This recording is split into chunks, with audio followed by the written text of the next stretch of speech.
बिस्मिल्लाहिर्रहमानिर्रहीम जी, अस्सलाम वालेकुम। आई होप तो आप लोगों को जो पिछली वीडियो है वो पसंद आई होगी। उसमें हमने फर्स्ट 50 MCQs जो हैं वो MS ऑफिस से रिलेटेड यानी कंप्यूटर से रिलेटेड हमने किए थे, जो कि एक बेसिक पार्ट है हर पेपर का। कोई भी PPSC का हो, FPSC का हो, कोई भी पेपर हो, उसमें ये एक बेसिक पार्ट है जिसमें आपको कंप्यूटर से रिलेटेड MS ऑफिस, माइक्रोसॉफ्ट इस तरह के उनसे MCQ ज़रूर आते हैं। तो अब हमने उनसे नेक्स्ट पार्ट जो है उसकी प्रिपरेशन करनी है 52 से। ठीक है, 50 MCQs जो है वो मैं इस प्लेलिस्ट की पहली वीडियो में दे चुकी हूँ, तो वो आप जो है वो चैनल की प्लेलिस्ट में जाके पास्ट पेपर्स में चेक कर सकते हैं। क्वेश्चन नंबर 1 देखिए जी, What do you call the programs that are used to find out possible faults and their causes? ठीक है, उसने कहा है कि जो प्रोग्राम्स होते हैं उनके अंदर आप जो फॉल्ट्स होते हैं और उनके कॉजेज होते हैं आप उनको कैसे फाइंड करते हैं। तो उनके लिए कुछ सॉफ्टवेयर्स होते हैं, ठीक है, जिनको हम क्या कहते हैं, डायग्नोस्टिक सॉफ्टवेयर। इनके ज़रिए हम जो है हर प्रोग्राम के अंदर फॉल्ट्स और कॉजेज को या एरर्स को जो है वो फाइंड करते हैं। तो इसका करेक्ट आंसर जो है वो डायग्नोस्टिक सॉफ्टवेयर होगा। आपको पता है कि कंप्यूटर की लैंग्वेज में हमेशा सॉफ्टवेयर ही यूज़ किए जाते हैं, तो फॉल्ट्स के लिए हम डायग्नोस्टिक को यूज़ करेंगे। नेक्स्ट क्वेश्चन है, which programming languages are classified as low level languages? कौन सी लैंग्वेज ऐसी है जिसको हम लो लेवल लैंग्वेज कहते हैं? देखिए, दो लैंग्वेजेस हैं, एक होती है हाई लेवल लैंग्वेज, एक होती है लो लेवल लैंग्वेज, और एक होती है असेंबली लैंग्वेज। ठीक है, तो जो असेंबली लैंग्वेज है उसको हम लो लेवल लैंग्वेज कहते हैं। किस जुबान में? प्रोग्रामिंग लैंग्वेजेस के अंदर। कंप्यूटर के लिए हम प्रोग्रामिंग लैंग्वेजेस का इस्तेमाल करते हैं, और उन प्रोग्रामिंग लैंग्वेजेस के अंदर जो सबसे लो लेवल लैंग्वेज है वो है असेंबली लैंग्वेज। क्वेश्चन नंबर 3 देखिए, विच of the following is not antivirus software? कौन सा ऐसा सॉफ्टवेयर है जो कि एंटीवायरस सॉफ्टवेयर नहीं है? तो ओरेकल एक ऐसा सॉफ्टवेयर है, ठीक है, जिसके अंदर एंटीवायरस नहीं होते। What does DMA stands for? DMA का मतलब होता है डायरेक्ट मेमोरी एक्सेस, जिसमें आप डायरेक्टली मेमोरी के साथ एक्सेस कर सकते हैं। ठीक है, कोई टेम्परेरी या कोई दरमियान में कोई ऐसी प्रोग्राम या कोई सॉफ्टवेयर या कोई चीज़ जो है वो रुकावट नहीं बनती कि आपको पहले उससे करना पड़े कनेक्ट, और फिर उससे वो आगे आपका जो है वो एड्रेस मेमोरी तक दे। तो आप जो है मेमोरी से डायरेक्ट एक्सेस ले सकते हैं। नेक्स्ट क्वेश्चन है, when did Johan Napier developed logarithm? आपको पता है लॉगरिथम्स जो हैं वो यूज़ होते हैं, ठीक है, या फिर कह लें एल्गोरिदम्स यूज़ होते हैं। तो जो जोहान नाइपर थे उसने 1614 यानी 1614 के अंदर जो थे वो इन लॉगरिथम्स को डेवलप किया था। तो आपने ये यहाँ पे दो MCQs आप प्रिपेयर कर सकते हैं। एक तो ये कि जो लॉगरिथम्स डेवलप हुए थे वो किसने किए थे? वो किए थे जोहान नाइपर ने। और दूसरा आप ये याद कर सकते हैं कि कब किए थे, तो वो 1614 इसका करेक्ट आंसर है कि इस जो है वो सन के अंदर जो है लॉगरिथम डेवलप हुए थे। नेक्स्ट क्वेश्चन 6 है, MIS is designed to provide information needed for effective decision making. तो मैनेजर्स होते हैं, MIS किसको कहते हैं? मैनेजर्स को कहते हैं, जो कि डिज़ाइन किए जाते हैं कि वो इंफॉर्मेशन प्रोवाइड करें, वो इंफॉर्मेशन जिसकी हमें ज़रूरत होती है ताकि हम कोई एक अच्छा और इफेक्टिव डिसीजन ले सकें। ठीक है, MIS जो है वो एज एन मैनेजर्स उन्होंने यूज़ किया है। Question number 7, ASCII stand for? ये तो बहुत यानी फर्स्ट ईयर से लेकर मास्टर्स लेवल तक हम ये कोड पढ़ते हैं, ये कोड्स होते हैं आस्की कोड, यम एबेस्टिक कोड, काफ़ी ज़्यादा इस तरह की चीज़ें होती हैं। ठीक है, तो जैसे आपने बारकोड रीडर पढ़ा होगा, आप कोई भी प्रोडक्ट किसी शॉप से जाके या किसी मॉल से ख़रीदते हैं तो उसके ऊपर छोटे छोटे बार कोड बना होता है, जो कि आप स्कैन करके उस प्रोडक्ट के बारे में इंफॉर्मेशन ले सकते हैं। तो आस्की भी इसी तरह का एक कोड है, लेकिन ये उनसे रिलेटेड नहीं होता, ये फॉर डिफरेंट पर्पज़ के लिए है। तो आस्की स्टैंड क्या होता है? American standard code for information interchange. ये आपने स्टैंड याद रखना है, ये इसकी शॉर्ट फॉर्म है आस्की। और A for American, S for standard, C for code, I for information और I फॉर इंटरचेंज। इसका करेक्ट आंसर है। क्वेश्चन नंबर 8 देखिए, विच of the following is first generation of computer? Computer की सबसे पहली generation कौन सी थी? EDSAS, ठीक है, जैसे कि IBM है, CDC है, ICL है, ये नहीं है, जबकि EDSAS, ठीक है, ये कंप्यूटर की सबसे पहली जनरेशन का नाम है। IBM 1401 is second generation computer. जैसे कि आपको पता है, हमने पहले बात की फर्स्ट जनरेशन की या सब कंप्यूटर की सबसे पहली जनरेशन की। तो पहली जनरेशन का जो कंप्यूटर था वो EDSAS था, ठीक है। उसके बाद जो दूसरी जनरेशन थी कंप्यूटर की वो IBM थी, जो कि 1401 में जो है वो इन्वेंट हुई। तो ये सेकेंड जनरेशन है कंप्यूटर की और B is the correct answer. Question number 10, chief component of first generation computer was. First generation का जो कंप्यूटर था, जो कि SDSAS हम पढ़ चुके हैं, तो उसके अंदर जो उसने कहा है कि एक चीफ कंपोनेंट कौन सा है, उसके अंदर चीफ कंपोनेंट है वैक्यूम ट्यूब्स और वेल्व्स, ठीक है। वैक्यूम ट्यूब उसका मोस्ट इंपॉर्टेंट कंपोनेंट है सेकेंड जनरेशन का, सो B is the correct answer. Question number 11, the computer size was very large in first generation. अब जो सबसे पहले कंप्यूटर बने थे वो बहुत लार्ज थे, मतलब कि एक जगह से दूसरी जगह उठाना, ट्रांसफर करना काफ़ी मुश्किल था। जैसे कि पहले जो थे कंप्यूटर वो टीवी की तरह उनकी स्क्रीन होती थी, फिर अलग से उसका कीबोर्ड होता था, माउस होता था, फिर CPU होता था, तो उसको उठाना, उसको सेट करना एक रूम के अंदर थोड़ा डिफिकल्ट था। अब लैपटॉप आ गए हैं, आप कहीं भी उनको लेके जा सकते हैं, हर चीज़ एक छोटे से बॉक्स में आपको मिल जाती है, ठीक है। तो इसी तरह जो पहला जनरेशन का कंप्यूटर था वो काफ़ी बड़ा था, ठीक है, लार्ज साइज था। क्वेश्चन नंबर 12 है, microprocessors are switching devices, microprocessors as switching devices are for generation computers. Fourth generation के अंदर जो था वो माइक्रो प्रोसेसर इन्वेंट हुए थे। अब आपने याद रखना है, सबसे पहली जनरेशन क्या थी, SAC, ठीक है। दूसरी जनरेशन क्या थी, IBM, और थर्ड जनरेशन अभी हमने पढ़ी नहीं है, और फोर्थ जनरेशन क्या थी, माइक्रो प्रोसेसर्स। ये आपने कंप्यूटर्स के नाम भी याद रखने हैं। तो फोर्थ जनरेशन के अंदर माइक्रो प्रोसेसर जो थे वो इन्वेंट हुए थे। Question number 13, which of the following devices can be used to directly image printed text? OCR जो है ये मैग्नेटिक जो है ऑप्टिकल कैरेक्टर रीडर इसको कहते हैं, ठीक है। इसका स्टैंड क्या है, ऑप्टिकल कैरेक्टर रीडर। तो ये क्या करते हैं, ये हमारे जो इमेज होती है उसको प्रिंट करते हैं टेक्स्ट की फॉर्म में। जैसे कि कोई प्रोडक्ट होती है तो हम शॉप से खरीदते हैं, तो वो क्या करते हैं, एक मशीन के अंदर उसकी प्राइस चेक करते हैं प्रोडक्ट की, आपको पता है, फिर आप उनकी पेमेंट करते हैं। तो OCR वही होते हैं जो पिक्चर लेकर उनकी जो है वो उन्होंने प्राइसेस फिक्स की होती हैं, तो जब वो हम उसके अंदर स्कैन करते हैं तो वो उसकी प्राइस जो है वो मेंशन कर देता है। तो इसका करेक्ट आंसर क्या है, जिसमें इमेज जो है वो टेक्स्ट की फॉर्म में प्रिंट होती है, वो है OCR। Question number 14, the output quality of a printer is measured by dot पर इंच। आपको पता है जब भी हम प्रिंटर के अंदर कोई चीज़ प्रिंट करते हैं तो सबसे पहले पेज के ऊपर एक छोटा सा डॉट लगता है, लाइक छोटे छोटे छोटे छोटे डॉट्स लगते हैं। उसके बाद जो टेक्स्ट होता है ना वो टेक्स्ट की फॉर्म में प्रिंट होता है। तो आपने हमेशा ये याद रखना है कि प्रिंटर की जो आउटपुट क्वालिटी होती है उसको हम किस चीज़ में मेजर करते हैं, डॉट पर इंच में। सो A is the correct answer. Question number 15, in analog computer input is never converted to digital form. उसने कहा है कि एनालॉग कंप्यूटर ऐसे कंप्यूटर हैं जिसके अंदर जब आप इनपुट देते हैं वो कभी भी डिजिटल फॉर्मेट में कन्वर्ट नहीं होती। So B is the correct answer, input is never converted to digital form.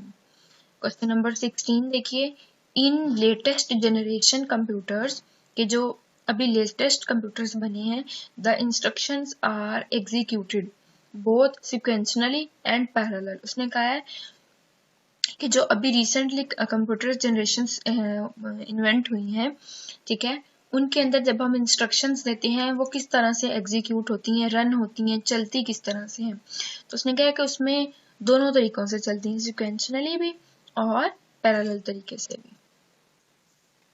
Question number 17, who invented the high level language. Dennis mister Ritchie ने हाई लेवल लैंग्वेज को इन्वेंट किया था। तो so A is the correct answer. Dennis M Ritchie ने high level language को invent किया था। Question number 18, personnel who design, program, operate and maintain computer equipment refers to peopleware. अब ये पीपलवेयर क्या है? ये वो लोग होते हैं जो डिजाइन करते हैं प्रोग्राम को और ऑपरेट करते हैं कंप्यूटर के जो जितने भी साजो सामान होता है उसको जो है वो मेंटेन रखते हैं, तो वो कौन होते हैं? पीपलवेयर। तो C is the correct answer. Human beings are referred to as homo sapiens, which device is called silica sapiens. तो कंप्यूटर जो है एक ऐसी डिवाइस है जो कि सिलिका सेपियंस कहलाती है और इसके अंदर क्या होता है, जो ह्यूमन होते हैं उनको हम होमोसेपियंस जो है वो रेफर करते हैं। B is the correct answer. Question number 20, to improve text from a word document.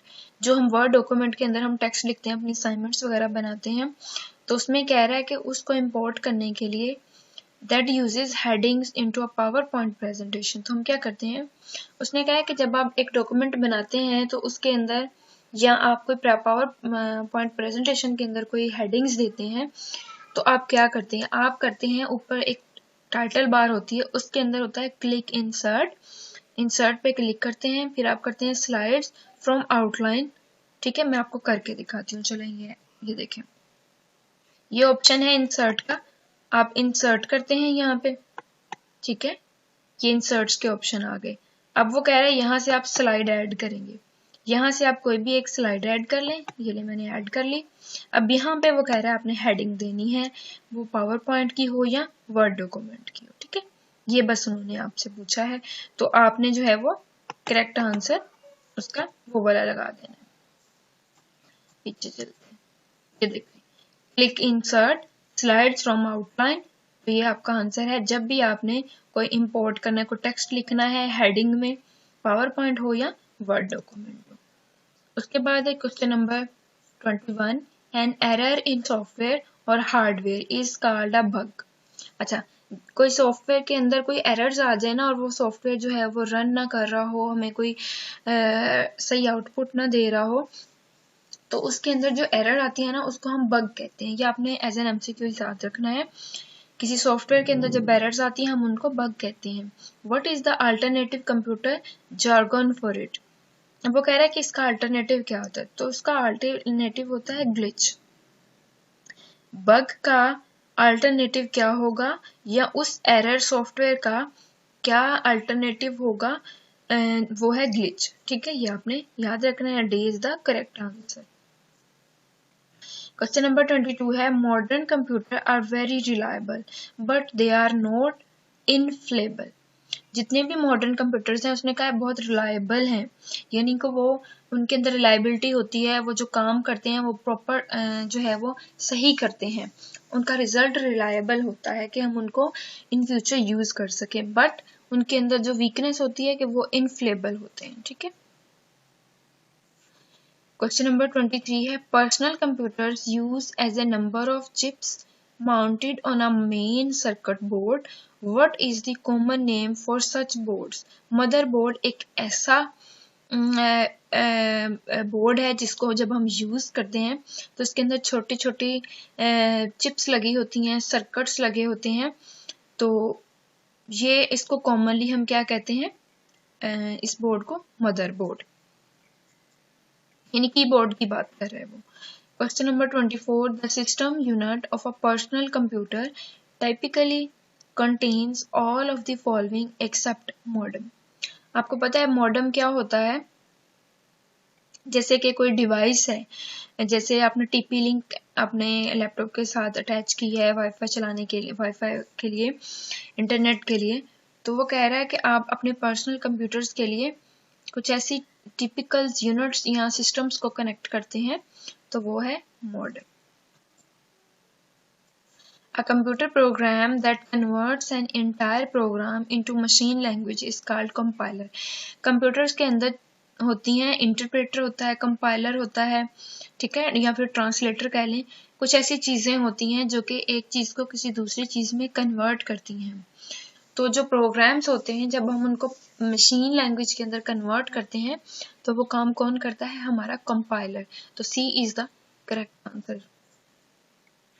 A chart can be put as a part of the presentation using in MS PowerPoint.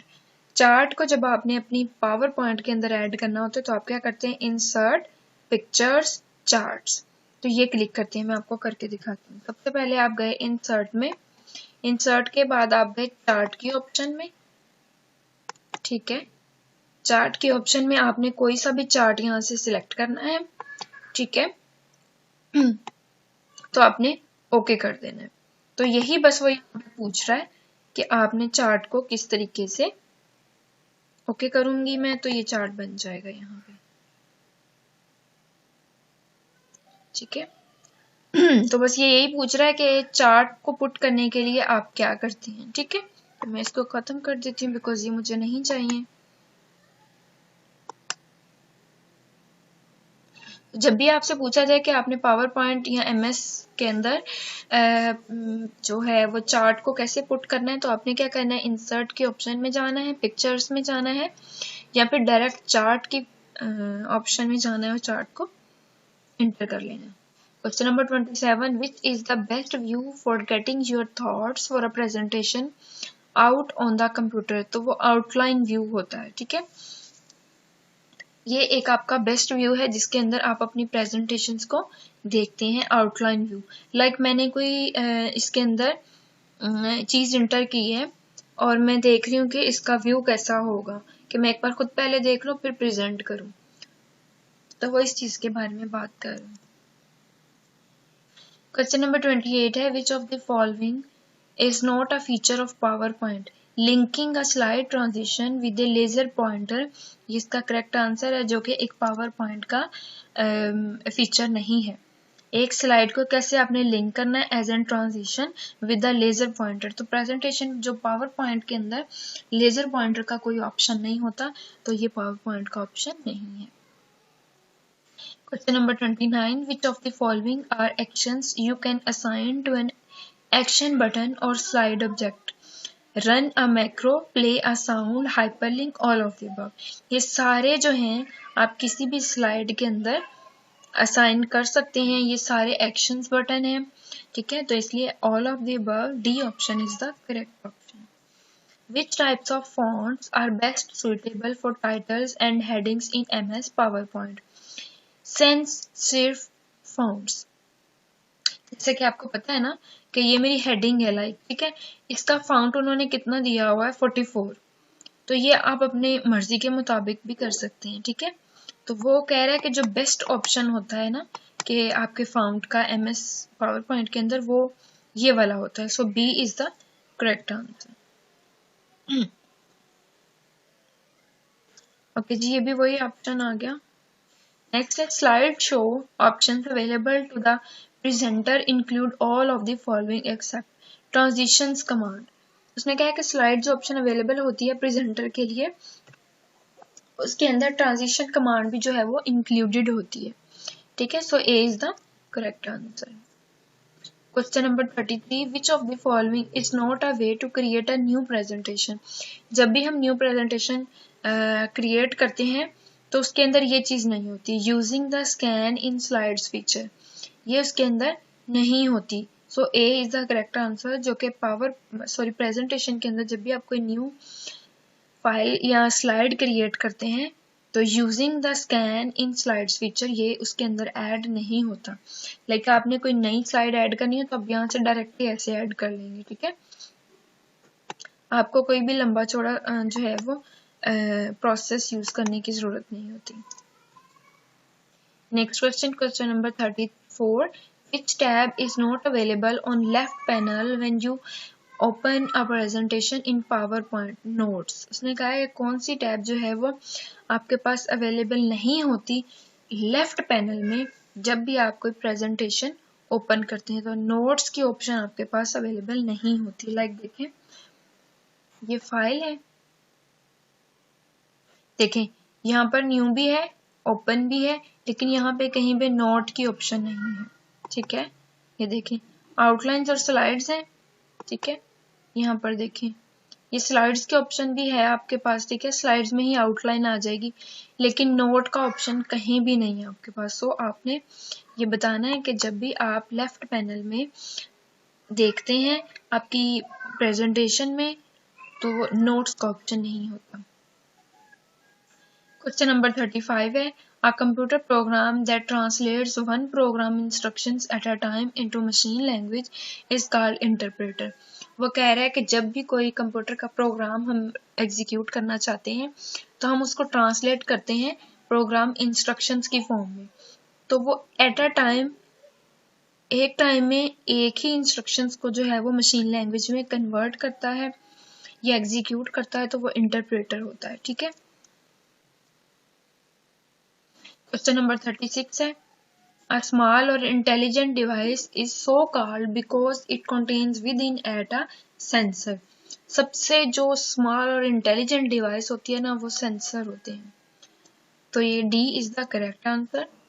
Question number 37, a self replicating program similar to a virus। अब एक virus है जिसको उसने कह दिया है कि हम कहते हैं replicating program, self replicating program, which was taken from 1970s science fiction novel by Johann Brunner entitled The Shockwave Rider is Worm। अब आपने यहाँ पे दो चीजें याद रखनी कि 1970s की सेंचुरी में जो फिक्शन नॉवल था वो जोहन ब्रनर ने जो है वो इंटाइटल किया था, तो उसके लिए वो जो वायरस है या उस वायरस को वो कह रहा है सेल्फ रिप्लिकेटिंग प्रोग्राम है, वो कौन सा है, वो वॉर्म है, ठीक है, D is the correct answer. Question 38 है, unwanted repetitious messages such as unsolicited bulk email is known as spam। आप ये ऑप्शन जो है पिछली वाली पहली जो वीडियो थी इस प्लेलिस्ट की उसमें भी ये ऑप्शन हम कवर कर चुके हैं, लेकिन उसमें क्वेश्चन कुछ और तरीके से था, ठीक है, कि जितनी भी ईमेल हमें नहीं चाहिए होती हैं हम डिलीट कर देते हैं या रेपिटेशंस की फॉर्म में होती हैं या मैसेजेस वो हम डिलीट करते हैं तो वो स्पैम में जाती हैं। क्वेश्चन नंबर 39 है, DOS stands for disk operating system. ये आपने स्टैंड याद रखना है, DOS means disk operating system, A is the correct answer. Question 40 है, who is the current CEO of Microsoft. Microsoft का जो करंट CEO है वो सात्या नाडेला है, तो ये D is the correct answer. ये आपने लाजमी याद रखना है कि अगर हम MS ऑफिस या माइक्रोसॉफ्ट पढ़ रहे हैं तो हमें उसके CEO का नाम पता होना चाहिए। Question number 41, which of the following are input devices, any of these. Keyboard भी हमारे लिए एज एन इनपुट डिवाइस है, हम उससे टेक्स्ट जो है वो टाइप करते हैं यानी इनपुट देते हैं। माउस भी है, माउस से क्लिक करके हम कोई भी चीजें सिलेक्ट करते हैं। बाज़ औक़ात हमारे पास माउस नहीं होता तो हम कीबोर्ड यूज कर लेते हैं, कीबोर्ड नहीं होता तो हम माउस यूज कर लेते हैं। कार्ड रीडर, कार्ड रीडर भी क्या है, एक इनपुट डिवाइस है। सो एनी ऑफ दीज आप ये आंसर, या अगर इसमें ऑल ऑफ द अबव का ऑप्शन होता तो आप वो सिलेक्ट करते। Question number 42, examples of output devices are all of these. Screen भी हमारे लिए एक आउटपुट डिवाइस है, जैसे कि आप अपनी स्क्रीन देख रहे हैं, आपको एक आउटपुट नजर आ रही है जो आप देख रहे हैं, आप उसमें चेंजिंग्स नहीं कर सकते, ठीक है। प्रिंटर क्या है, जब हम कोई चीज प्रिंट करते हैं और वो प्रिंट होके बाहर आती है तो हमारे लिए एज एन आउटपुट है।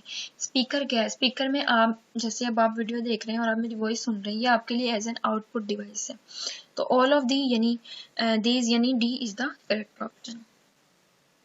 क्वेश्चन 43 है, which of the following are types of sound files. Sound files कौन कौन सी होती हैं, वेव फाइल्स, ठीक है, वेव फाइल्स जो हमारी साउंड फाइल्स कहलाती हैं, C is the correct option. Question number 44 है, the arrangement of elements such as title and subtitle, text, pictures, table, ये सारे क्या कहलाते हैं, लेआउट। अब मैं लेआउट का भी आपको बताती हूँ।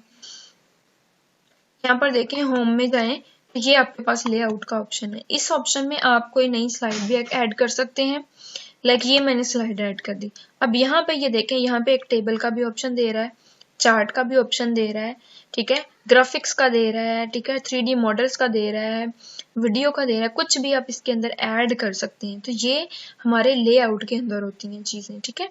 तो आपने क्या करना है, लेआउट जो है वो आपका करेक्ट ऑप्शन है। उसके बाद है Which key on the keyboard can be used to view slideshow in MS PowerPoint? कौन सी ऐसी की है जो कि आपकी स्लाइड्स को शो करने के लिए पावर पॉइंट के अंदर यूज होती है? तो वो F5 की है। आपको पता है ना, ऊपर F1 से लेके F12 तक हमारे कीबोर्ड में कीज होती हैं और उनका हर की का अपना एक मकसद होता है। तो F5 जो है ये हम इसको अगर शिफ्ट के साथ प्रेस करें तो ये रिफ्रेश भी करती है हमारे लैपटॉप को, और ये क्या करती है, कीबोर्ड के ऊपर स्लाइड्स को शो करने के लिए भी यूज होती है।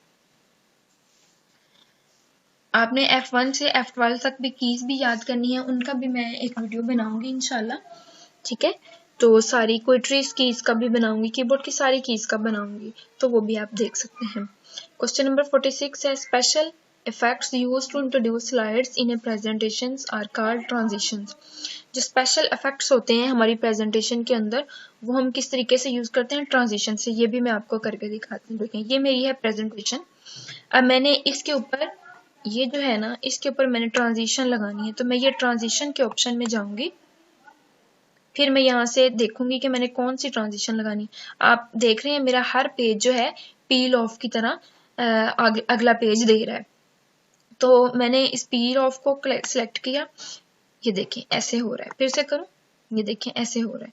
अगर मैं इसके ऊपर कोई और फीचर लगा देती हूँ, लाइक मैं कर्टन लगा देती हूँ, तो ये देखें कर्टन की फॉर्म में साइड पे हो रहा है।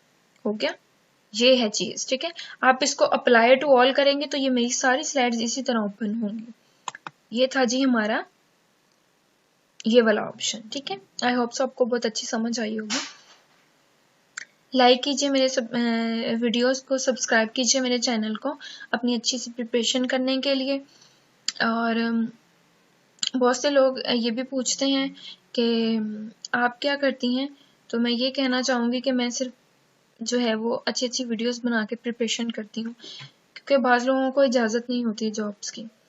तो आप यही समझ लें कि एज एन डॉटर मुझे इजाज़त नहीं है कि मैं कोई जॉब करूँ या अपने घर से बाहर जाऊँ। तो मैं ये समझती हूँ कि जो मेरे पास नॉलेज है या जो चीज़ें मुझे आती हैं, क्यों ना मैं वो जो है दूसरों के लिए प्रोवाइड करूँ। तो बस यही मेरा काम है, ठीक है जी। उसके बाद है, ये आपको ट्रांजिशन का ऑप्शन समझ आ गया होगा ना। Special effects use to introduce slides in a presentation. कौन से ऐसे इफेक्ट्स होते हैं जब हम प्रेजेंटेशन के अंदर अपनी स्लाइड को इंट्रोड्यूस करवाने के लिए करते हैं, तो वो ट्रांजिशन होती है। ये देखें, ये मेरा जो पेज ऊपर की तरफ गया है, ये भी मैंने ट्रांजिशन लगाई हुई है। क्वेश्चन नंबर 47 है, we can replace a font on all slides with another font using the format replace fonts option in MS power point. Power point के अंदर उसने कहा है कि जब आप कोई चीज, एक स्लाइड को किसी दूसरी चीज से या किसी फाउंड से रिप्लेस करते हैं, तो आप कौन सी ऑप्शन यूज करते हैं? फॉर्मेट रिप्लेस फाउंड हम यूज करते हैं, ठीक है। कि इसका फॉर्मेट कैसा होना चाहिए, जैसे कि ये मैं होम में जाऊंगी, ठीक है, यहाँ पे फॉर्मेट के भी ऑप्शन होंगे। ये देखें, जैसे कि मैं यहाँ पे क्लिक कर रही हूँ, ठीक है, ये आगे फॉर्मेट शेप की, ये आगे फॉर्मेट टेक्स्ट इफेक्ट्स की, ठीक है, कि मेरा ये बैकग्राउंड कैसा होना चाहिए। ये सारी चीजें जो है हमारी फॉर्मेट के अंदर आ जाती हैं, जो कि हम रिप्लेस कर देते हैं। नेक्स्ट क्वेश्चन 48 है, इन MS PowerPoint ellipse motion is a pre defined. तो इसके अंदर एनिमेशन स्कीम जो है ये हम यूज करते हैं एलिप्स मोशन के लिए। अब मैं दिखाती हूँ ये एलिप्स मोशन क्या होती है। ये देखें, ये मेरा टेक्स्ट है, इसके ऊपर मैंने लगानी है एनिमेशन। एनिमेशन मैंने लगा दी फ्लाई इन की। अब जब ये मेरा टेक्स्ट आएगा तो वो इस तरीके से आएगा। फिर से लगाऊं ऐसे, ठीक है। अब मैं इसको करती हूँ, ये देखिए, मैं क्लिक किया और मेरा टेक्स्ट इस तरह से आ गया। तो ये क्या है? ये एक एलिप्स मोशन है जो कि हम यूज करते हैं पावर पॉइंट के अंदर। तो उसका जो करेक्ट ऑप्शन है एनिमेशन, यानी मैंने एनिमेशन स्कीम लगाई है अपनी इस फाइल के ऊपर। Question number 49. PowerPoint can display data from which of the following add-in software of MS Office? All of the above. हम इक्वेशन भी एडिटर कर सकते हैं, ऑर्गेनाइजेशन चार्ट भी लगा सकते हैं, फोटो एल्बम भी यूज कर सकते हैं। तो ये सारी D इज द, यानी all of these is the correct option. पहले आप इस चीज को समझ लिया करें कि हमारी स्टेटमेंट है क्या। जब तक आपको स्टेटमेंट समझ नहीं आएगी कि स्टेटमेंट है क्या, तब तक आप करेक्ट ऑप्शन नहीं सिलेक्ट कर सकते। जब भी आपने पेपर अटेम्प्ट करना है, आप जो है सबसे पहले ये पढ़ें बिस्मिल्लाहि तवक्कलतु अलल्लाह कि सारा आपका यकीन जो है वो अल्लाह पे है। उसके बाद आपने बिस्मिल्लाह पढ़नी है, जो अपना पेपर शुरू कर देना है। और सबसे पहले मेन चीज़ जो है वो आपका स्टेटमेंट अंडरस्टैंड करना बहुत ज़रूरी है। एक बार पढ़े, नहीं समझ आ रही दूसरी बार पढ़ें। जल्दी जल्दी नहीं करें कि हमने जल्दी में सारे ऑप्शंस लगाने हैं। जितने लगाएं उसको समझ के बेस्ट लगाएं, ठीक है।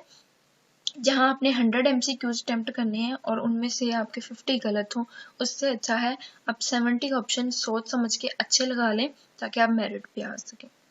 जल्दी की कोशिश में आप जो आपको आता है होता है वो भी कंफ्यूज होकर आप सारा गलत कर बैठते हैं और फिर हम कहते हैं कि हमें तो ये ऑप्शन आता था, ठीक है।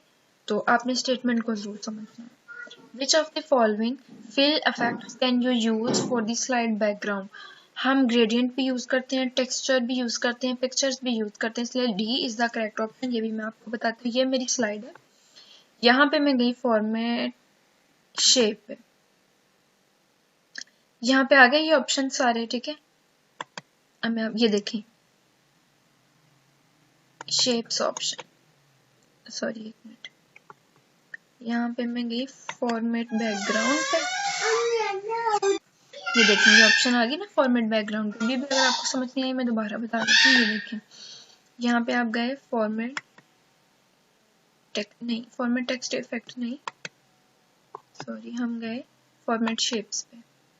ये देखें कौन सी मैंने बात की थी, ग्रेडियंट, टेक्सचर और पिक्चर। ये देखें ये ग्रेडियंट फिल है, ये पिक्चर टेक्सचर फिल है, पिक्चर फिल भी है और टेक्सचर फिल भी है, पैटर्न फिल भी होता है। तो आपने क्या सिलेक्ट करना है, मैंने लगाया हुआ है नो फिल, कोई भी चीज मैंने फिल नहीं की हुई, ठीक है। तो ऑल ऑफ द अबव इसके अंदर ऑप्शंस होती हैं और ये आपका अपना डिसीजन होता है कि आपने कौन सी लगानी है, ठीक है। तो D is the correct option. I hope so ये आपको वीडियो पसंद आई होगी। Please subscribe my channel. Thanks for watching this video. Allah Hafiz.